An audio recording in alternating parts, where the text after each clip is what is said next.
भारत माता की, भारत माता की, भारत माता की। उद्घाटन हो गया, उद्घाटन हो गया? नहीं, अभी आधा काम हुआ है। मैंने सिर्फ वो पर्दा हटाया है, लेकिन मैं आज चाहता हूं इस एयरपोर्ट का उद्घाटन यहां जो भी उपस्थित है आप सब करें।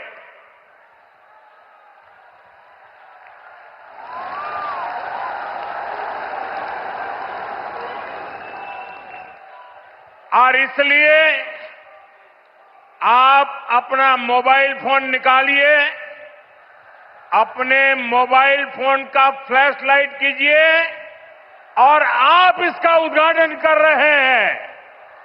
आप दिया जला करके यहां उपस्थित हर व्यक्ति आज इस एयरपोर्ट का उद्घाटन कर रहा है।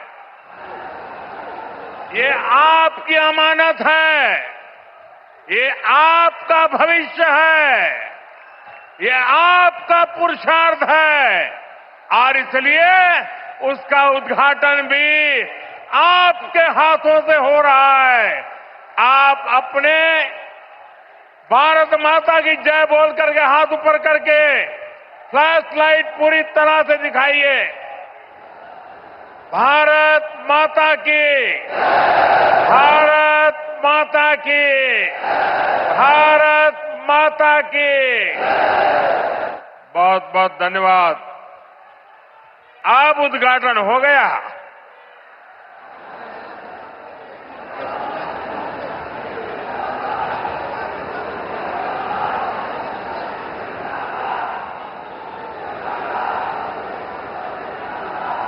उत्तर प्रदेश की राज्यपाल आनंदीबेन पटेल,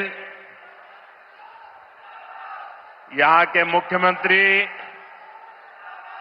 योगी आदित्यनाथ जी, उप मुख्यमंत्री केशव प्रसाद मौर्य, ब्रजेश पाठक, केंद्रीय मंत्रिमंडल के मेरे सहयोगी श्री राम मोहन नायडू जी, पंकज चौधरी जी, ज्यूरिक एयरपोर्ट के चेयरमैन जोसेफ फेल्डर जी, अन्य मंत्रीगण, सांसद, विधायक, अन्य महानुभाव और मेरे प्यारे भाई और बहनों,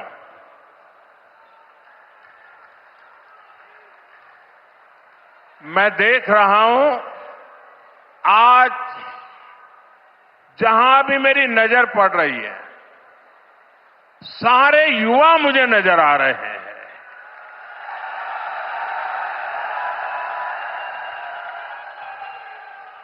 उत्साह से भरे युवा हैं, जोश से भरे हुए युवा है, क्योंकि इन युवाओं को पता है कि ये जो काम हो रहा है ना, ये नौजवानों का भविष्य को नई उड़ान देने वाला काम हो रहा है। आज हम विकसित यूपी, विकसित भारत अभियान का एक नया अध्याय शुरू कर रहे हैं। देश का सबसे बड़ा प्रदेश आज देश के सबसे अधिक इंटरनेशनल एयरपोर्ट्स वाले राज्यों में से एक हो गया है। और आज मेरे लिए गर्व और प्रसन्नता के दो कारण हैं। एक तो ये है, इस एयरपोर्ट का शिलान्यास भी करने का सौभाग्य आप सबने मुझे दिया था और आप सबने इस एयरपोर्ट के उद्घाटन का सौभाग्य भी मुझे दिया। लेकिन मैंने उस सौभाग्य को आपके साथ बांट दिया और आपके हाथों से उद्घाटन करवा दिया। दूसरा,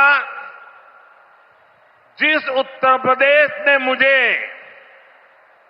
अपना प्रतिनिधि चुना, जिस उत्तर प्रदेश ने मुझे सांसद बनाया, उसकी पहचान के साथ, उस उत्तर प्रदेश की पहचान के साथ इस भव्य एयरपोर्ट का नाम भी जुड़ गया है।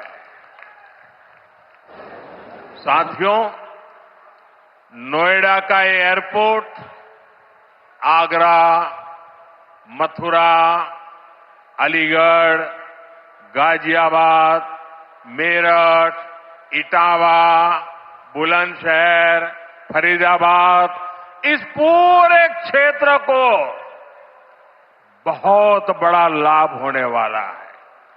हिंदुस्तान को और उत्तर प्रदेश को तो होना ही होना है। ये एयरपोर्ट पश्चिमी उत्तर प्रदेश के किसानों, छोटे और लघु उद्योगों, यहां के नौजवानों के लिए अनेक नए अवसर लेकर आने वाला है। यहां से दुनिया के लिए विमान तो उड़ेंगे ही, साथ ही ये विकसित उत्तर प्रदेश की उड़ान का भी प्रतीक बनेगा। मैं उत्तर प्रदेश को विशेष रूप से पश्चिम उत्तर प्रदेश की जनता को इस भव्य एयरपोर्ट के लिए बहुत बहुत बधाई देता हूं। साथियों, आज का ये कार्यक्रम भारत के नए मिजाज का प्रतीक है। आप सभी देख रहे हैं कि आज पूरा विश्व कितना चिंतित है। पश्चिम एशिया में एक महीने से युद्ध चल रहा है। युद्ध की वजह से कई सारे देशों में खाने पीने के सामान, पेट्रोल, डीजल, गैस, खाद, ऐसी कई जरूरी चीजों का चारों तरफ संकट पैदा हो गया है। हर देश इस संकट का सामना करने के लिए कुछ न कुछ कोशिश कर रहा है, प्रयास कर रहा है। और हमारा भारत भी इस संकट का पूरी शक्ति से मुकाबला कर रहा है, देशवासियों की ताकत के भरोसे कर रहा है। भारत तो बहुत बड़ी मात्रा में कच्चा तेल और गैस, ये जहां युद्ध चल रहा है ना, इस युद्ध से प्रभावित इलाके से मंगाता है। इसलिए सरकार हर वो कदम उठा रही है जिससे सामान्य परिवारों पर, हमारे किसान भाई बहनों पर इस संकट का बोझ न पड़े। साथियों, संकट के इस समय में भी भारत ने अपने तेज विकास को निरंतर जारी रखा है। मैं सिर्फ पश्चिमी उत्तर प्रदेश की ही बात करूं तो पिछले कुछ सप्ताह में ही ये चौथा बड़ा प्रोजेक्ट है जिसका शिलान्यास या लोकार्पण हुआ है। इन कुछ ही सप्ताह में इस दौरान नोएडा में बहुत बड़ी सेमीकंडक्टर फैक्ट्री का शिलान्यास हुआ। इसी कालखंड में देश की पहली दिल्ली मेरठ नमो भारत ट्रेन ने गति पकड़ी। इसी कालखंड में मेरठ मेट्रो का विस्तार किया गया और इतने कम समय में आज नोएडा इंटरनेशनल एयरपोर्ट का आप सबके हाथों से उद्घाटन भी हो गया। साथियों, ये सारे प्रोजेक्ट्स यूपी के विकास के लिए डबल इंजन सरकार के प्रयासों का शानदार उदाहरण है। सेमीकंडक्टर फैक्ट्री भारत को टेक्नोलॉजी में आत्मनिर्भर बना रही है। मेरठ मेट्रो और नमो भारत रेल तेज और स्मार्ट कनेक्टिविटी दे रही है और ये हमारा जेवर एयरपोर्ट पूरे उत्तर भारत को दुनिया से जोड़ रहा है। और आपने अभी वीडियो में देखा, ये ऐसा एयरपोर्ट बन रहा है, हर 2 मिनट में एक जहाज उड़ेगा, हर 2 मिनट में एक जहाज उड़ेगा। पहले सपा वालों ने नोएडा को अपनी लूट का एटीएम बना लिया था, लेकिन आज भाजपा सरकार में वही नोएडा यूपी के विकास का सशक्त इंजन बन रहा है। साथियों, जेवर का ये एयरपोर्ट डबल इंजन सरकार की कार्य संस्कृति भी, इस कार्य संस्कृति का भी बहुत अच्छा उदाहरण है। अब आप सोचिए, इस एयरपोर्ट को अटल बिहारी वाजपेयी जी की सरकार ने 2003 में ही फाइल में मंजूरी दे दी थी। 2003 में आप में से बहुत होंगे जिसका जन्म नहीं हुआ होगा। बहुत वो लोग होंगे जो उस समय 25-30 साल के, 35 साल के हुए होंगे और आज रिटायर्ड की हो गए। लेकिन एयरपोर्ट नहीं बना। लेकिन केंद्र में कांग्रेस और यहां की पहले की सरकारों ने सालों तक इस एयरपोर्ट की नींव तक नहीं पड़ने दी। 2004 से 2014 तक ये एयरपोर्ट फाइलों में ही दबा रहा। जब हमारी सरकार बनी तो यूपी में सपा की सरकार थी। शुरू के 2-3 सालों में सपा वालों ने इस पर काम नहीं होने दिया, लेकिन जैसे ही यहां भाजपा एनडीए की सरकार बनी, दिल्ली में भाजपा एनडीए की सरकार बनी, तो जेवर एयरपोर्ट की नींव भी पड़ी, निर्माण भी हुआ और अब ये शुरू भी हो गया है। साथियों, एयरपोर्ट के अलावा ये क्षेत्र देश के 2 बड़े फ्रेट कॉरिडोर्स का भी हब बन रहा है। ये फ्रेट कॉरिडोर मालगाड़ियों के लिए बिछाई गई स्पेशल पटरियां है। इससे उत्तर भारत की बंगाल और गुजरात के समंदर से कनेक्टिविटी बेहतर हो गई है और दादरी वो स्थान है जहां ये दोनों कॉरिडोर्स आपस में मिलते हैं।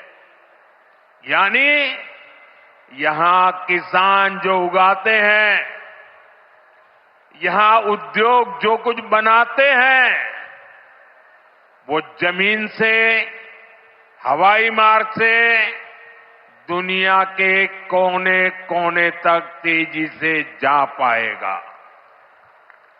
ऐसी मल्टी मॉडल कनेक्टिविटी के कारण यूपी दुनिया भर के निवेशकों के लिए बहुत बड़ा आकर्षण बन रहा है। साथियों, जिस नोएडा को पहले अंधविश्वास के कारण अपने हाल पर छोड़ दिया गया था, कुर्सी जाने के डर से पहले के सत्ताधारी यहां आने से डरते थे। मुझे याद है यहां की सपा सरकार थी और मैंने नोएडा आने का कार्यक्रम बनाया तो मुख्यमंत्री इतने डरे हुए थे कि वो उस कार्यक्रम में नहीं आए और मुझे भी डराने की लोगों ने कोशिश की कि नोएडा मत जाओ मोदी जी, अभी अभी प्रधानमंत्री बने हो। मैंने कहा इस धरती का आशीर्वाद लेने जा रहा हूं जो मुझे लंबे अरसे तक सेवा करने का मौका देगा।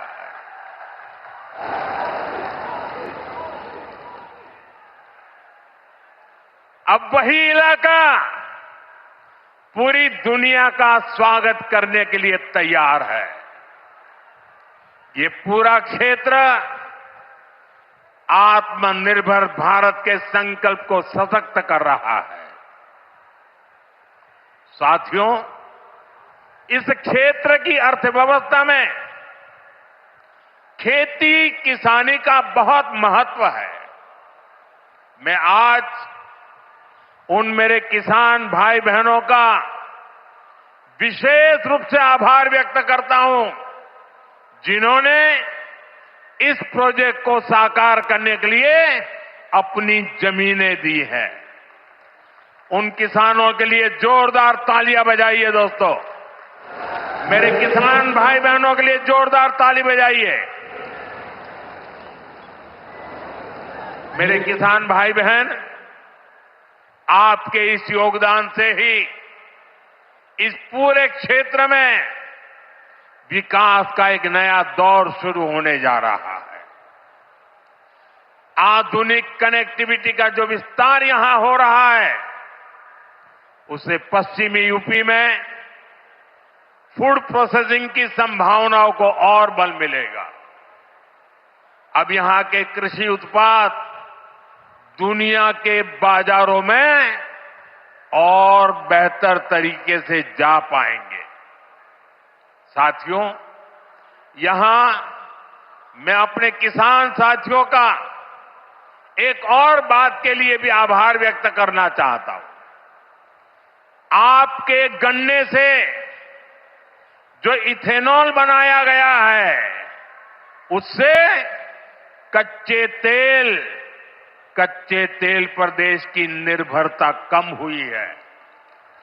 अगर इथेनॉल का उत्पादन न बढ़ता, पेट्रोल में उसकी ब्लेंडिंग न बढ़ती, तो देश को हर वर्ष 4.5 करोड़ बैरल यानी लगभग 700 करोड़ लीटर कच्चा तेल विदेशों से मंगवाना पड़ता। किसानों के परिश्रम ने देश को इस संकट के समय में इतनी बड़ी राहत दी है।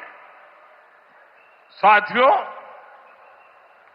इथेनॉल से देश को तो फायदा हुआ ही है, किसानों को भी बहुत बड़ा लाभ हुआ है। इससे करीब 1.5 लाख करोड़ रुपए की विदेशी मुद्रा बची है। यानी इथेनॉल न बनाते तो ये पैसा विदेश जाना तय था। बीते वर्षों में इतना सारा पैसा देश के किसानों को मिला है, गन्ना किसानों को मिला है। साथियों, यहां के गन्ना किसानों ने तो पहले के वो दिन भी देखे हैं जब कई कई सालों तक गन्ने का बकाया लटका रहता था। लेकिन आज भाजपा की डबल इंजन सरकार के प्रयासों से गन्ना किसानों की स्थिति बेहतर हुई है। साथियों, किसी भी देश में एयरपोर्ट सिर्फ एक सामान्य सुविधा नहीं होता। ये एयरपोर्ट प्रगति को भी उड़ान देते हैं। साल 2014 से पहले देश में सिर्फ 74 एयरपोर्ट थे। आज 160 से अधिक एयरपोर्ट देश में है। अब महानगरों के अलावा देश के छोटे छोटे शहरों में भी हवाई कनेक्टिविटी पहुंच रही है। पहले जो सरकारें रही हैं वे मानती थी कि हवाई यात्रा सिर्फ अमीरों के लिए ही होनी चाहिए। लेकिन भाजपा सरकार ने सामान्य भारतीयों के लिए हवाई यात्रा को आसान बना दिया। हमारी सरकार ने उत्तर प्रदेश में हवाई अड्डों के नेटवर्क का तेजी से विस्तार करते हुए उनकी संख्या बढ़ाकर 17 कर दी है। साथियों, भाजपा सरकार का निरंतर प्रयास रहा है कि एयरपोर्ट भी बने और किराया भाड़ा भी सामान्य परिवारों की पहुंच में रहे। इसलिए हमने उड़ान योजना शुरू की थी। इस स्कीम के कारण बीते कुछ सालों में 1,60,00,000 से अधिक देशवासियों ने उड़ान योजना से टिकट लेकर सस्ती दरों पर हवाई यात्रा की है। और मैं आपको एक और जानकारी देना चाहता हूं। हाल में ही केंद्र सरकार ने उड़ान योजना को और विस्तार दिया है। इसके लिए लगभग 29,000 करोड़ रुपए की स्वीकृति दी गई है। आने वाले वर्षों में इसके तहत छोटे छोटे शहरों में 100 नए एयरपोर्ट और 200 नए हेलीपैड बनाने की योजना है। यूपी को भी इससे बहुत अधिक लाभ होगा। साथियों, भारत का एविएशन सेक्टर बहुत तेजी से गति और विकास कर रहा है। जैसे जैसे भारत में नए नए एयरपोर्ट बन रहे हैं, वैसे वैसे नए हवाई जहाजों की जरूरत भी बढ़ती जा रही है। इसलिए देश की अलग अलग एयरलाइंस ने सैकड़ों नए जहाजों के ऑर्डर दिए हैं। ये जो नई सुविधाएं, नए जहाज आ रहे हैं, इनको उड़ान वाले और इसको उड़ाने वाले, इनमें सर्विस देने वाले, मेंटेनेंस से जुड़े, ऐसे हर काम के लिए बहुत बड़ी संख्या में वर्कफोर्स की जरूरत होगी। ये युवाओं के लिए बहुत बड़ा अवसर है। इसलिए हमारी सरकार एविएशन सेक्टर में ट्रेनिंग की सुविधाओं का भी विस्तार कर रही है। साथियों, आप जब अपनी कोई गाड़ी खरीदते हैं तो ये जरूर देखते हैं कि उस गाड़ी बनाने वाली कंपनी का सर्विसिंग सेंटर आसपास है या नहीं है। आप जानकर हैरान हो जाएंगे कि हमारे देश में हवाई जहाजों की सर्विसिंग यानी उनके मेंटेनेंस, रिपेयर एंड ओवरहॉल की पुख्ता व्यवस्था ही नहीं थी। भारत के 85 एयरपोर्ट 85% हवाई जहाजों को आज भी मेंटेनेंस, रिपेयर एंड ओवरहॉल यानी एमआरओ के लिए इस काम के लिए विदेश भेजना पड़ता है। इसलिए हमारी सरकार ने ठाना है कि एमआरओ सेक्टर में भी भारत को आत्मनिर्भर बनाएंगे। अब भारत में ही बहुत बड़े पैमाने पर एमआरओ सुविधाएं विकसित की जा रही है। आज यहां जेवर में भी एमआरओ सुविधा का शिलान्यास हुआ है। ये सुविधा जब तैयार हो जाएगी तो ये देश विदेश के विमानों को सेवा देगी।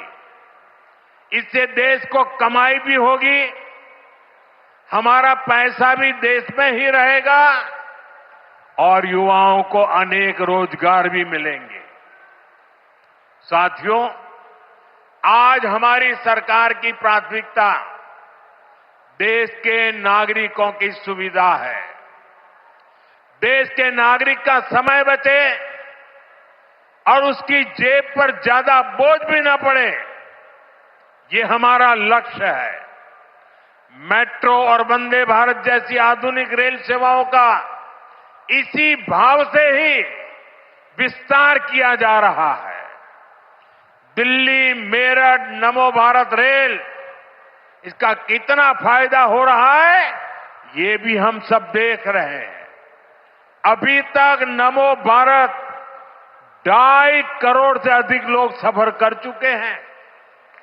दिल्ली मेरठ के जिस सफर में पहले घंटों लग जाते थे, अब वो सफर मिनटों में ही पूरा हो रहा है। साथियों, विकसित भारत के विकसित आधुनिक इंफ्रास्ट्रक्चर पर हमारी सरकार अभूतपूर्व निवेश कर रही है। बीते 11 वर्षों में इंफ्रास्ट्रक्चर का बजट 6 गुना से अधिक बढ़ाया गया है। इन वर्षों में 17 लाख करोड़ रुपए हाईवे और एक्सप्रेसवे पर खर्च किए गए। 1 लाख किलोमीटर से अधिक के हाईवे का निर्माण किया गया है। 2014 तक रेलवे में सिर्फ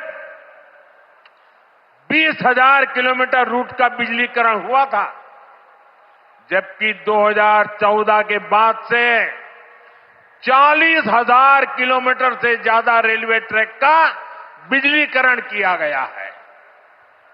आज ब्रॉडगेज नेटवर्क का लगभग 100% बिजलीकरण हो चुका है।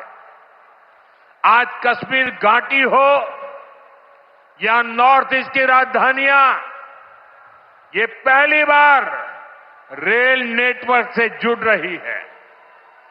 पोर्ट यानी बंदरगाहों की क्षमता बीते दशक में 2 गुने से अधिक हुई है।